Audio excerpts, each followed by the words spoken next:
Ce matin, moi j'ai lu le Progrès, où j'ai rencontré une journaliste, Madame Millard, de la même manière que Madame Poupel l'a rencontrée, et en fait il y a trois grandes thématiques, hein. C'est ce que le Progrès a fait avec tous les candidats en gros. Il y avait la sécurité, il y avait les éléments sur l'environnement et les équipements. Les équipements, c'est le cadre 2, Lyon-Sauvage, bien sous cette forme. Et là, pour le coup, si je me réfère à ce qui a été sa première annonce, c'est-à-dire une école, regardez, je ne sais pas si tu as le Progrès, Michel, mais à l'heure d'aujourd'hui, il n'y a strictement rien. Elle ne parle pas de faire une école. Elle nuance, elle dit comment on verra. Et je crois qu'elle a entendu mon cours sur la France. Voilà, je crois que Laurence a fait, la dernière réunion publique, un travail pédagogique remarquable en termes d'information sur la prospective scolaire.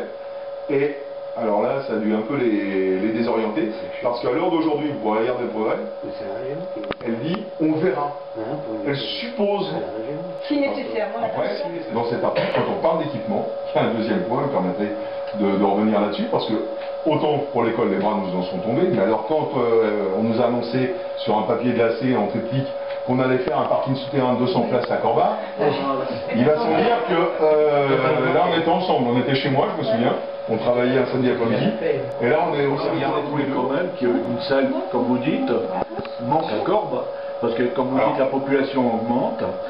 Peut-être pas dans les médias, il faut peut-être profiter des taux qui sont bas, peut-être faire quelque chose, avouer quand même, lui-même pas plus tard que tu étais dimanche, plus ça va, comme tu dis, les vieux commencent à vieillir et il y en a de plus en plus, à un moment donné au niveau des fêtes et tout, on sera bien obligé de faire quelque chose de plus important. Alors c'est pas dit dans l'immédiat, mais au moins à projeter une salle des fêtes. Et pas en centre-ville parce qu'on a pas... j'ai jamais du centre-ville, mais il faut profiter, si même vers le stade, il y a de la place pour faire une salle des fêtes, parce qu'à un moment donné, on peut se obligé. On vient de décider, donc forcément, le budget a été voté. Donc la ville de Corba sera dotée d'une salle, une maison médicale plutôt, de 600 mètres carrés.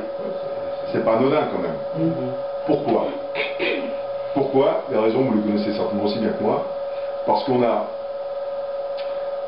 des médecins en centre-ville, en particulier, qui sont dans une maison qui n'est plus adaptée aux exigences. Néanmoins, l'un et l'autre peuvent poursuivre leur activité parce qu'ils étaient là avant que la loi, et c'est tant mieux ainsi quand même, que la loi ne soit appliquée.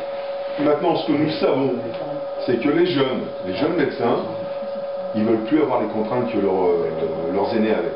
Ce sont des gens qui veulent pouvoir aussi profiter de leur vie, de se retrouver dans des pôles comme on a fait à la Chenal, où les uns les autres peuvent s'organiser. Quand le gars il veut prendre son mercredi, il prend son mercredi. Quand ils veulent prendre un jour, voilà, ils s'organisent comme ça. 2 ans à peu près. Ah ouais, vraiment c'est... Et pour le coup, il nous semblait que ce pôle médical avait vraiment tout son sens et toute sa place. Et je pense que pour le coup, le maire s'est beaucoup impliqué. À titre personnel, Jean-Claude a mis beaucoup sur le sujet. Parce que, très franchement, c'est vraiment le projet qui fait réellement autorité. Puisqu'il a le pouvoir sur les permis de construire. Voilà, j'entends. Bah oui, non, je sais. Donc vous savez qu'il y a un PLU qui a été PLUH, puisque maintenant c'est PLUH, qui a été édité, concernant Corba. Et bien entendu, je m'inscris tout de suite en faux, le maire n'a pas tous les pouvoirs. Puisque quand on est dans un cadre privé, et Laurence connaît ça beaucoup mieux que moi parce que l'urbanisme c'est vraiment son job, quand on est dans un cadre privé, dans une transaction privée, si les contours juridiques sont respectés, ça respecte le cadre, le maire, il n'a pas beaucoup de levier pour s'opposer. Qu'est-ce qu'on a fait au niveau de la ville de Corba? Ce qu'a fait notre maire, notre adjoint, Guy Breval, que vous connaissez certainement tous. Dans le cas du PLUH, ils ont mis des contraintes. En gros, 80% de la commune de Corba ne peut pas accueillir de bâtiments de plus de R+1. Comme vos maisons, quoi. La hauteur de votre maison. Et puis, il y a des zones sur lesquelles il y a eu des négociations parce que le Grand Lyon, la métropole, a dit sur la commune de Corba, on veut densifier sur ces espaces-là, en particulier sur l'avenue du 8 mai 45. Donc, on lit ça et là que c'est fait n'importe comment, voilà, que la ville ne maîtrise pas.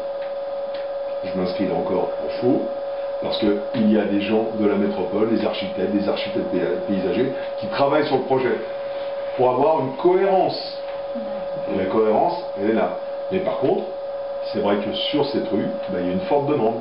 C'est-à-dire que les promoteurs, ils ont tout de suite lu comment allait s'organiser le PLUH, et forcément, ils ont vu qu'à Corba, c'était bien placé, dans le centre, et donc ils sont vite allés voir, ils sont vite rendus sur place pour aller voir les propriétaires et faire des propositions. C'est la raison pour laquelle il y a des propositions. Tout ne va pas se faire dans l'immédiat, les choses évoluent. Et le maire, pour le coup, sur cette zone, ça avait été défini comme tel, c'est R+3. 3 étages. 3 étages, limité à 3 étages, pour avoir cette cohérence. Et ça, c'est le travail du maire et de l'adjoint à l'urbanisme qui ont milité justement pour dire à la métropole, nous, s'il y a des choses qui se font, c'est sur les marronniers. Et je m'en souviens, première réunion que j'ai eue dans le bureau du maire à l'époque, c'était Thierry Butin. C'était avec les habitants des marronniers. Donc je pense que c'est quelque chose qui date de très très longtemps. Et j'avais vu, et on avait vu avec Thierry, des gens qui étaient vraiment remontés, et légitimement. Et nous, on ne s'est jamais défilé. On a toujours pris en conscience qu'il fallait améliorer sur ce quartier, il fallait améliorer les choses.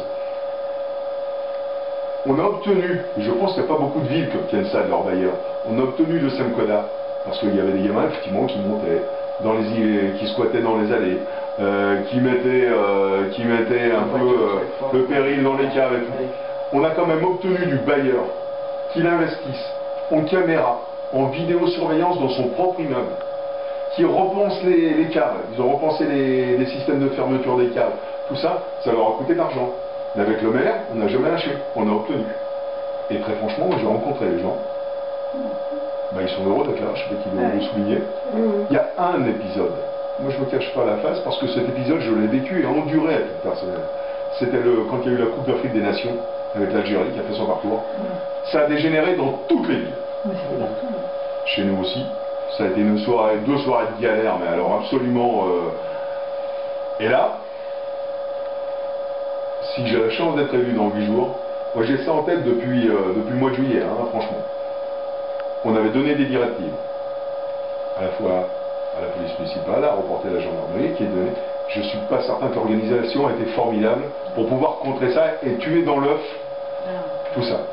Par contre, quelques temps après, il y a de nouveau eu un événement. On a redonné les consignes en redemandant à ce qu'elles soient appliquées. Quand les consignes ont été appliquées, il n'y a plus eu de problème. La soirée, elle s'est passée comme une lettre à la poste. Il n'y a eu aucun souci. Donc, je sais qu'il y a 1 ou 2 ou 3 événements qui méritent une attention très particulière pour maintenir le calme et la tranquillité publique. Et très franchement, toutes les expériences sont bonnes à vivre. Celle-ci, on la connaît. Et je peux vous dire, si je suis maire et l'adjoint qui sera délégué en charge de la sécurité, sera tout à fait affranchi de la position à tenir avec les autorités et les représentants de l'ordre. Sur notre commune, il y a eu 3 accidents. On peut s'en féliciter. 3 accidents, 0 tués, 3 blessés. Il faut mettre ça en perspective avec le Grand Lyon. En gros, on est 11 400 habitants, le Grand Lyon c'est 1 400 000 habitants. En 2018, il y a eu 1880 accidents sur le Grand Lyon, ça va. 25 tués, 2301 blessés. On peut se dire qu'en dépit de ce qu'on évoque, quand il y a c'est vrai qu'il y a du trafic, il y a des circulations en combat, mais la sécurité routière sur combat, elle s'exerce pleinement. Au regard de ces chiffres-là, tout ça rappelle une chose, c'était dans le progrès, le journaliste l'a rappelé, la Chambre régionale des comptes, quand elle a audité la ville il y a 3 ans à peu près en arrière, elle avait dit au maire, vous avez des équipements d'une ville de 20 000 habitants. C'est vrai qu'on n'a pas vu. Voilà. Donc, vous savez à quel point l'un et l'autre, et puis les membres de l'équipe, parce que ce sont souvent des gens qui viennent du tissu comme nous, associatif, à quel point on est attaché justement à la vie citoyenne, à la vie participative, à la vie associative.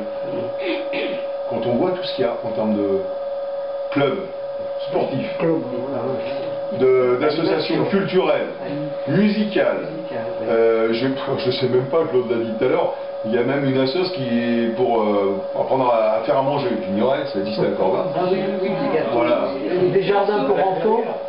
Non, mais tout ça, je veux dire, c'est quand même le signe évident d'un dynamisme qui est même pas à devoir redire, tellement il est prégnant, tellement il est vrai, tellement mais ça c'est fait sur 2 mandats. Oui, sur 2 mandats, président de l'OMS.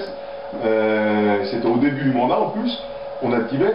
Je pense qu'il y a peu de gens qui peuvent se plaindre de ne pas être suivis, accompagnés par la ville et ses services dans le cadre du tissu associatif, qui fait vivre et qui crée le dynamisme local. Je veux dire, il ne faut pas se voiler la face.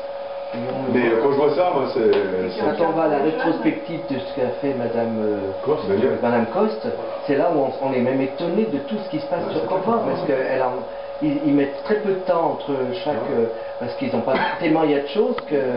il y a énormément de choses, ça ne tiendrait pas dans son programme. Si je regarde sportivement, on a lancé les 10 km de Corbin, c'est quand même, pour une ville comme la nôtre, l'une des plus grosses courses dans tout le Rhône. Sur un 10 km, on fait plus de 800 coureurs, on fait courir 200 gamins. À Landry, au vélo, les courses qu'il fait, je veux dire, et où il a positionné le club, qui est quand même le 3e club du Rhône, avoir une forme de parrainage, des gamins qui seront au conseil municipal des enfants, avoir peut-être un parrainage avec quelqu'un de plus âgé. Oui. Voilà, aussi ça peut être voilà, un peu intergénérationnel, ça peut être sympa, voilà, démarche autour de la citoyenneté. Oui, parce que la citoyenneté, elle passe par la maternité, c'est de garder notre ceinture verte à Corbin. Les grandes terres en particulier. C'est planter des arbres encore. C'est une richesse qu'on partage tous. Il y a le petit pot, hein. Tout le monde doit amener son petit pot. Ton petit pot de quoi?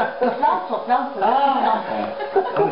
C'est ce qu'elle a dit, la dame. Bah nous, on plante aussi. C'est le noyau d'abricot pour les plantes. Oui, c'est la réunion publique. Je vous invite à être présent puis en parler autour de vous parce qu'on a besoin de monde, parce que c'est un marqueur, c'est la dernière réunion, c'est à 48 heures d'échéance. Il faut du monde, il faut une réunion dynamique, un mot entre guillemets punchy, voilà.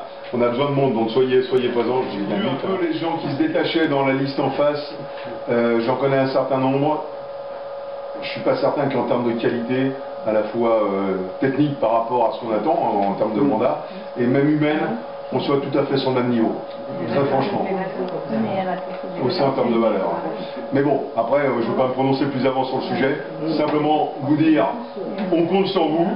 Ça va pas être simple parce que Corbin, numériquement, c'est une ville, quand on additionne les forces, qui est plutôt marquée à droite, numériquement, il faut se le dire. Mais on vote pour un maire, on vote pour une équipe, et nous on est attachés à vous et on fera au mieux en tout cas. Voilà. Merci pour votre attention.